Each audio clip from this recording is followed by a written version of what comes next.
রাজা। আপনারা হয়তো বলবেন, আচ্ছা ভক্ত সঙ্গ করলে কি হয়?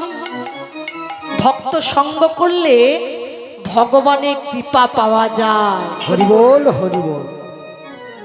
দেখুন, এই যে ভক্ত সঙ্গ করলে, সৎসঙ্গ করলে, সাধু সঙ্গ করলে ভগবানের কৃপা পাওয়া যায়, এর প্রমাণ হচ্ছে ওই মহাভারত। মহাভারতে যখন কুরুক্ষেত্রের যুদ্ধ হয়ে গেল, কুরুক্ষেত্রের যুদ্ধের পর অর্জুনের মনে একটু বাসনা হলো যে আমি যে কুরুক্ষেত্রের যুদ্ধটা করলাম, আমি তো মহাপাপ করেছি, কারণ আমি আমার অনেক আত্মীয় স্বজনদের হত্যা করেছি। সেই পাপ হতে আমাকে মুক্তি পেতে হবে, আর সেই পাপ হতে মুক্তি পেতে হলে আমি যাব সুরধনী গঙ্গায় স্নান করতে। গঙ্গায় স্নান করতে যাবে বলে অর্জুন ভগবান শ্রীকৃষ্ণের কাছে গেলে, শ্রীকৃষ্ণের কাছে গিয়ে বলছে, সখা সখা সখা গো, আজ আমার মনের মধ্যে একটা ইচ্ছা হয়েছে। বলছে, বলো পার্থ, কি ইচ্ছা হয়েছে? বলছে, সখা, আজ আমার মনের মধ্যে ইচ্ছা হয়েছে আমি গঙ্গায় স্নান করতে যাব। ভগবান শ্রীকৃষ্ণ অর্জুনকে দেখে বলছে, অর্জুন, কিন্তু কেন? তুমি কেন গঙ্গায় স্নান করতে যাবে? অর্জুন বলছে, সখা, তুমি বলছো কেন? তুমি জানো না আমি যে কুরুক্ষেত্রের যুদ্ধটা করেছিলাম, সেই কুরুক্ষেত্রের যুদ্ধে আমি হাজার হাজার নারীকে বিধবা করেছি, হাজার হাজার মাকে সন্তান হারা করেছি, হাজার হাজার বাবাকে সন্তান হারা করেছি, হাজার হাজার ভাইকে দাদা হারা করেছি, আর তুমি বলছো কেন? অর্জুন, এই কথা ঠিক আছে, তুমি আমার রথে উঠে বসো, আমি তোমাকে গঙ্গায় স্নান করাতে নিয়ে যাব। অর্জুন যেই না রথে উঠে বসেছে, ও মা, অর্জুনের রথের সারথি কে মা? অর্জুনের রথের সারথি কে? ভগবান শ্রীকৃষ্ণ, তাই তো? তিনি রথ চালিয়ে নিয়ে যাচ্ছে, আর অর্জুন নাম করতে করতে আজকে চলে যাচ্ছে। কেমন ভাবে যায়?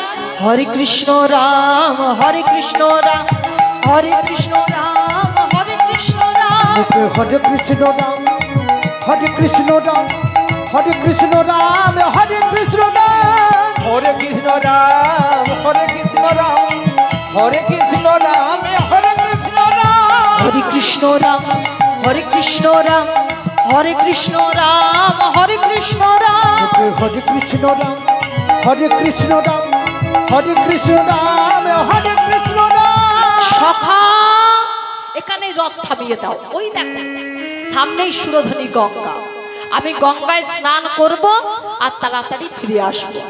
তাই অর্জুন রথ থেকে নেমে চলে যাচ্ছেন গঙ্গার ঘাটে, আর যেই না গঙ্গার ঘাটে নামতে যাবে মা, অর্জুন দেখছে একটা মোড়া ভাসতে ভাসতে ঘাটের দিকে আসছে।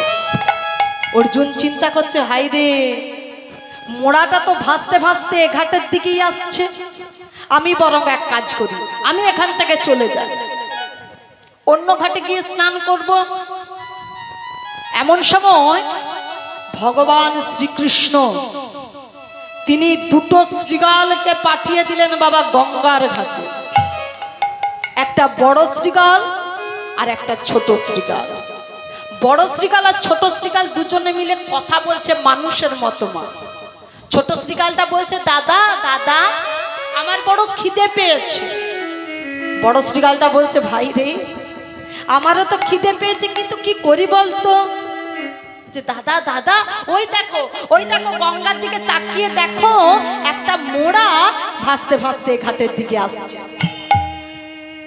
যেই না বলেছে, দুই ভাই মিলে মোড়াটাকে দাঁত কামড়ে তীরে তুলে নিয়ে এসেছে, আর যেই না তীরে তুলে নিয়ে এসেছে, এরপরে দুই ভাই মিলে বলা বলি করছে। ছোট শৃগালটা বলছে, দাদা বড় খিদে পেয়েছে, তাহলে শৃগালটাকে আমরা খেয়ে ফেলি ওই মোড়াটাকে।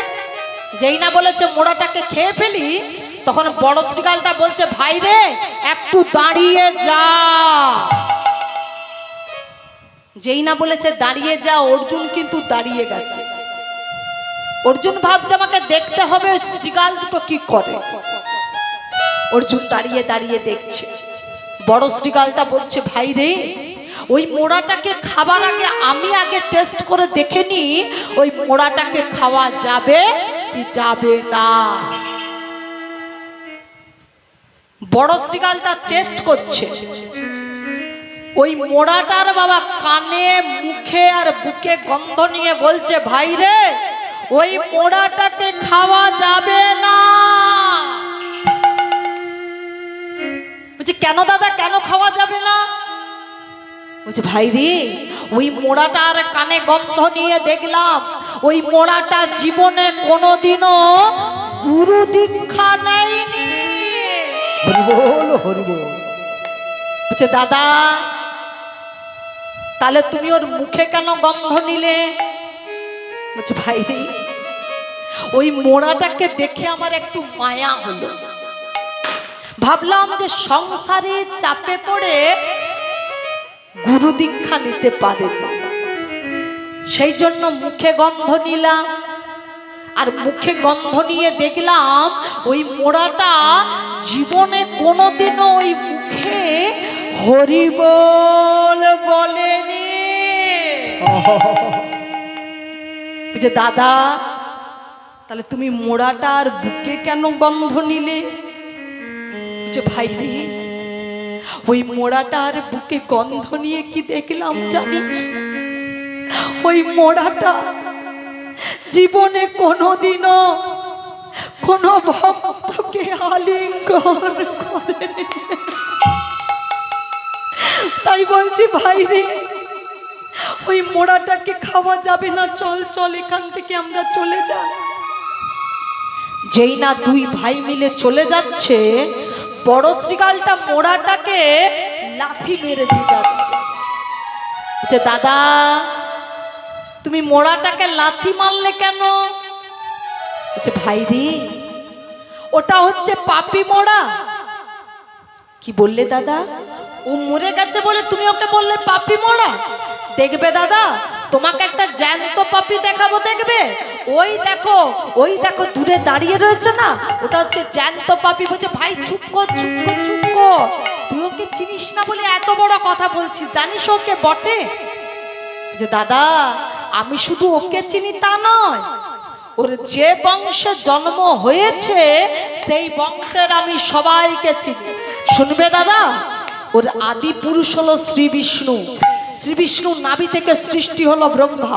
ব্রহ্মার পুত্র অত্রি, অত্রি পুত্র সোম, সোমের পুত্র বুধ, বুধের পুত্র পুরুরবা, পুরুরবার পুত্র আয়ুষ, আয়ুষের পুত্র নহুষ, নহুষের পুত্র যজাতি, যজাতির পুত্র যদু, যদুর পুত্র পুরু, পুরুর পুত্র জন্মেঞ্জয়, জন্মেঞ্জয়ের পুত্র প্রচিষ্যা, প্রচিষ্যানের পুত্র মনুষ্য, মনুষ্যের পুত্র চারুপদ, চারুপদের পুত্র শূদ্রু, শূদ্রুর পুত্র রহুগব, রহুগবের পুত্র সংজাতি, সংজাতির পুত্র অসংজাতি, অসংজাতির পুত্র রদ্রাস্য, রদ্রাস্যের পুত্র ঋতেশু, ঋতেশুর পুত্র রস্তিমাম, রস্তিমামের পুত্র রেবি, রেবির পুত্র দুষ্মন্ত, দুষ্মন্তের পুত্র ভরত, ভরতের পুত্র ইক্ষু, ইক্ষুর পুত্র সংবরণ, সংবরণের পুত্র সুধন্য, সুধন্যর পুত্র সুহদ্র, সুহদ্রের পুত্র চবন, চবনের পুত্র কৃতি, কৃতির পুত্র উপরিচর বসু, উপরিচর বসুর পুত্র জরাসন্ধ, জরাসন্ধের পুত্র সহদেব, সহদেবের পুত্র সমাপি, সমাপির পুত্র কুকু, কুকুর পুত্র জন্নু, জন্নুর পুত্র সুরভ,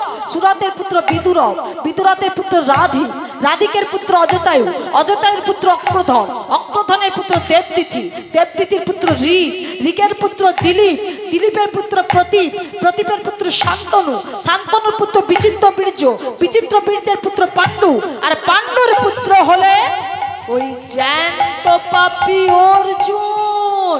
অর্জুন গদাটা নিয়ে বলছে মূর্খ শ্রীকাল, তুই আমায় বলি জ্যান্ত পাপী, আমি এখানেই তোকে বধ করে ফেলবো। ছোট্ট শ্রীকাল জোড়হাত করে বলছে অর্জুন ঠাকুর, অর্জুন ঠাকুর আপনি আমাকে বধ করতে পারেন অর্জুন ঠাকুর, কিন্তু আপনার কাছে যে আমার 3টি প্রশ্ন জানার আছে। বল মূর্খ শ্রীকাল, কি তোর প্রশ্ন? বলছে, অর্জুন ঠাকুর, আমার প্রথম প্রশ্ন হলো আপনি এখানে কেন এসেছেন? মূর্খ শ্রীকাল, এইসব কথা তুই কি করে জানবি? আমি এখানে এসেছি সুরধনী গঙ্গায় স্নান করব বলে। বলছে, অর্জুন ঠাকুর, এটা হলো আমার দ্বিতীয় প্রশ্ন। আচ্ছা, সুরধনী গঙ্গায় স্নান করলে কি হয়? মূর্খ শ্রীকাল, এসব কথা তুই কি করে জানবি? সুরধনী গঙ্গায় স্নান করলে মন প্রাণ পবিত্র হয়, নির্মল হয়। বলছে, অর্জুন ঠাকুর, এটা হলো আমার শেষ প্রশ্ন।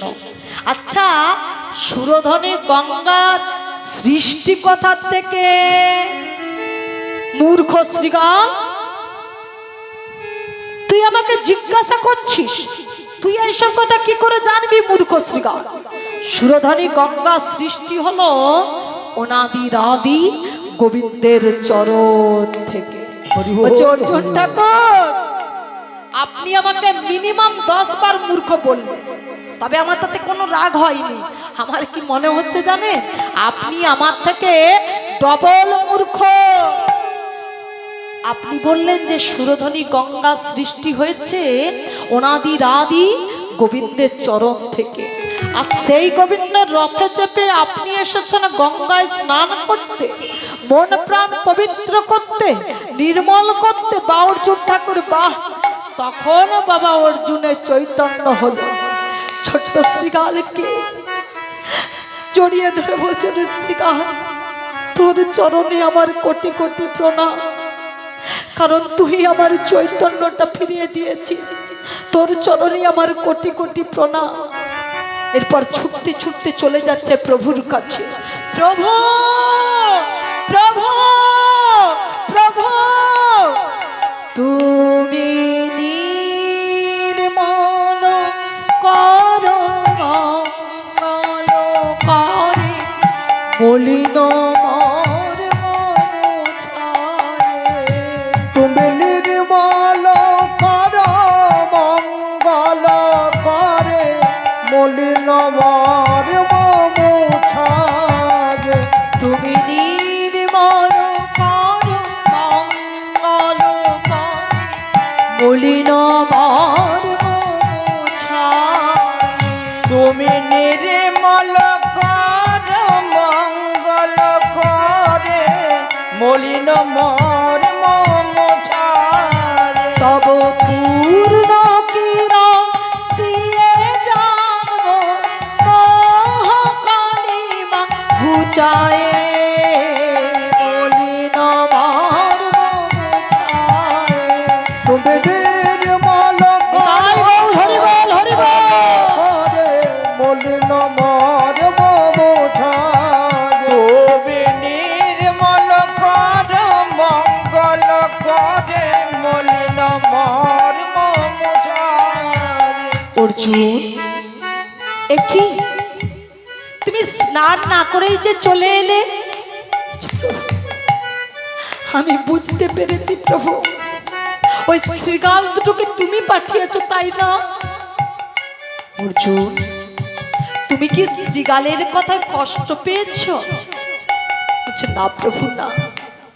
আমি যে জানি আদরের চেয়ে আঘাত ভালো, যদি চেনা যায় কৃষ্ণ কালো। আমি তোমায় চিনতে পেরেছি প্রভু। তাহলে দেখুন, শ্রীগালের সঙ্গ পেয়ে অর্জুন ভগবানকে চিনতে পারলো। তাহলে আমরা যখন এই ভক্তের কাছে এসেছি, আমরা কি ভগবানের কৃপা পাবো না? অবশ্যই পাবো। তাই সবাই মিলে দুটি হাত তুলে একটু বদন ভরে প্রেমসে বলুন, নিতাই গৌর হরি বল, হরি বল, হরি বল, হরি বল, হরি বল, রাধে রাধে।